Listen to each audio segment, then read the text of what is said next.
ப்ரொக்கோலியை வச்சு சூப்பரான ஒரு ரெசிபி. சாதம், சப்பாத்தி இது எல்லாத்துக்கூடயும் நல்லா சூட் ஆகும். 2 தக்காளியை நல்லா வேக வச்சு ஆற வச்சு அரைச்சு எடுத்துக்கோங்க.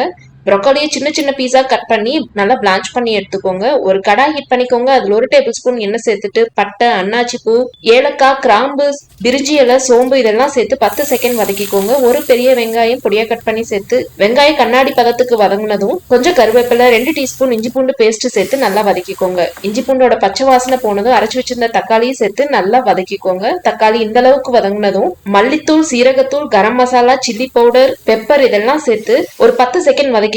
கூடவே 1/2 கப் தண்ணி சேர்த்துக்கோங்க. தேவையான அளவு உப்பு சேர்த்து அந்த மசாலோட பச்சை வாசனை போனதும் பிளான்ச் பண்ணி வச்சிருந்த ப்ரொக்கோலியை சேர்த்து நல்லா கலந்து விட்டுக்கோங்க. க்ளோஸ் பண்ணி அந்த மசாலாவே ப்ரொக்கோலி நல்லா வெந்து வரணும். இந்த அளவுக்கு நல்லா சுருள வெந்ததுக்கு அப்புறமா மல்லி இலை சேர்த்து நல்லா கலந்து விட்டு சர்வ் பண்ணுங்க. சூப்பரான ப்ரொக்கோலி சுக்கா ரெடி. கண்டிப்பா இந்த ரெசிபி ட்ரை பண்ணி பாருங்க.